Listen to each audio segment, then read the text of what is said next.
The Sheriff's Tale, a modern adaptation of the Reeve's Tale from Chaucer's Canterbury Tales. The Sheriff's Prologue. All laughed at this ridiculous tale just told, except the sheriff, separate from the fold, who still stood at the bar nursing his drink. "I don't give two horse shits what you think," he blurted out, obviously quite drunk. "What we've heard is just a lot of bunk. None of you know life beyond the veil of decency, which is itself a tale we tell ourselves to make it through the day. But now I'll tell a tale about the way life is lived here in America, of the moose and his Angelica, and a moment of epiphany that ought to turn to ice the energy the New Age idiots babble on about.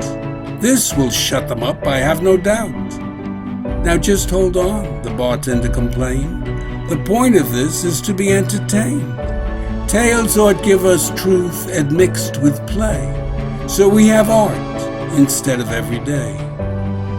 "Well, here's my truth," the sheriff growled, "the kind that leaves not one sweet bit of balm behind. The baker said through tales we can know well another's truth.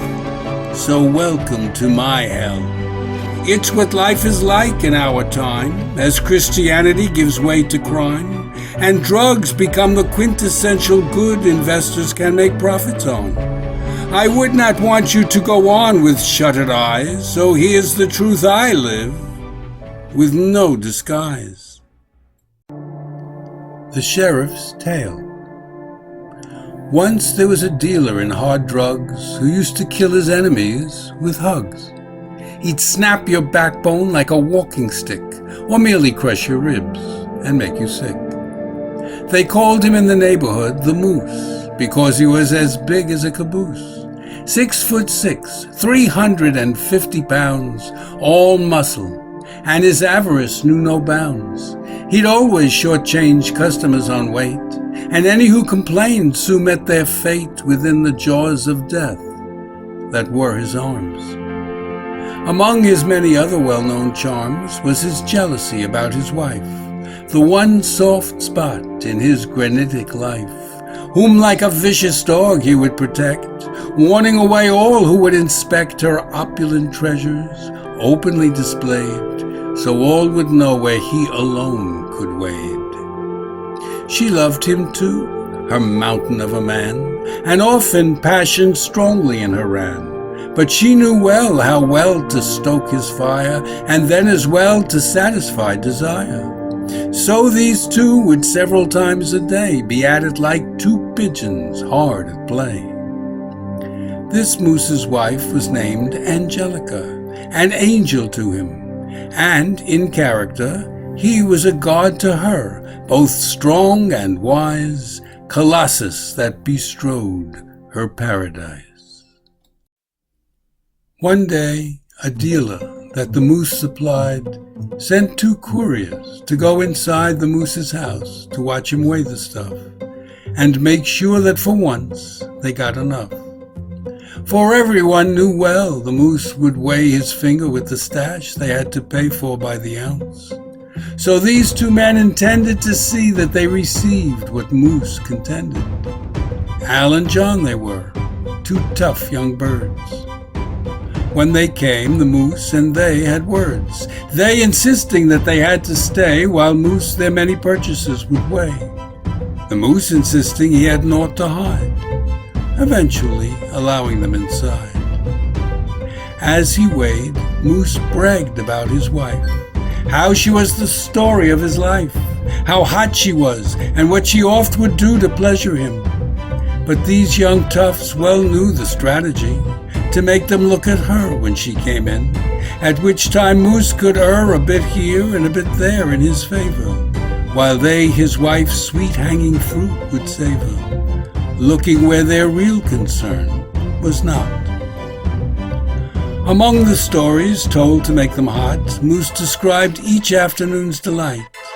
Angelica, in scanty top bedight, would lean upon the windowsill upstairs, while Moose behind would take her unawares, while she stared at the parking lot below, face expressionless, that none would know the glory that was going on behind as Moose thrust in and then began to grind. "I'll tell you, boys, that wife of mine's a treasure," Moose said. "There's none on earth like her for pleasure." But when she entered, dressed in very little, just briefs and halter, naked round the middle, Al and John just stared at Moose's scale as though they were both hammering a nail right into the center. So the Moose stopped weighing weed and told them to hang loose for just a moment while he made a call, then left the room, leaving them with all the millions in illegal drugs unguarded. Al and John exchanged a look, then started to take a little here, a little there, while Angelica resumed her stare out the kitchen window at the back, then asked them whether they came in the black Lamborghini that was parked outside. "Why, yes," they said. "We took it for a ride. Our boss, the butcher, told us to impress any chick we might want to undress." "Well, take another look," she said. "It's gone." And in a New York minute, Al and John were racing out the door to see their car spinning left out to the boulevard. "Shit," they said, "our ass is grass," and ran to get a cab quick and the mean street scanned, while Moose weighed out their purchases as he saw fit. That is, not quite religiously. When the boys returned, they said they'd found the Lamborghini in a marsh, half drowned, and had their boss's tow truck pull it out. "Sorry, boys," Moose said. "Without a doubt you shouldn't park a car like that out here. These teenagers run wild, without fear. They'd shoot you in the head just for your shirt. So on your way out, be on the alert." Moose laughed as Al and John went out the door, no two ever wanting vengeance more. The very next day, the butcher had a plan and sent Al and John back in a van, which they parked beneath the second-floor window in the afternoon. They saw the Moose come over to investigate and shot him with a tranquilizer straight into his chest, enough to stun a bull. And while he was staggering, they pulled him into the van and chained him to the wall, hands and feet, so he couldn't move at all, then stuffed his mouth with rags and covered his eyes to keep him still and suffocate his cries. When he came to, he pulled with all his might against the chains that held his body tight against the van wall, reinforced with steel. But unlike Samson, no god would reveal himself to him to add faith to his strength.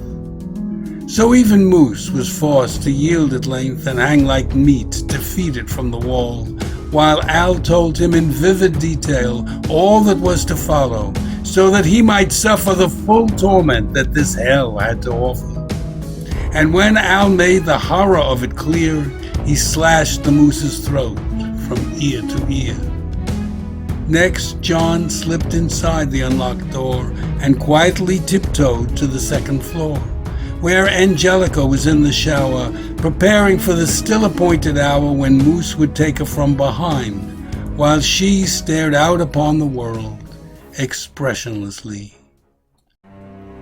At last she came out in a scanty top, as John peeked out a closet door, then propped herself against the sill, her lovely face emerging as the sign all was in place. Al tried to pull the Moose out of the van, struggling with the weight of that huge man. He tugged and pushed and tugged with all his might.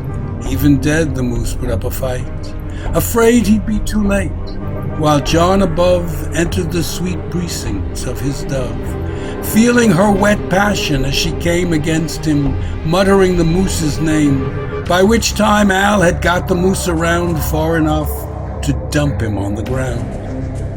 Moose lay on his back, his glassy eyes staring vacant straight up at his wife's, who, looking down, could not at first take in the fullness of the truth unraveling around her. Then she met her husband's stare and screamed a scream no one should ever hear. Yet hear it still we do, day after day, as life goes on in the old modern way, in this, the century we call 21. Here I rest my case, my tale's done.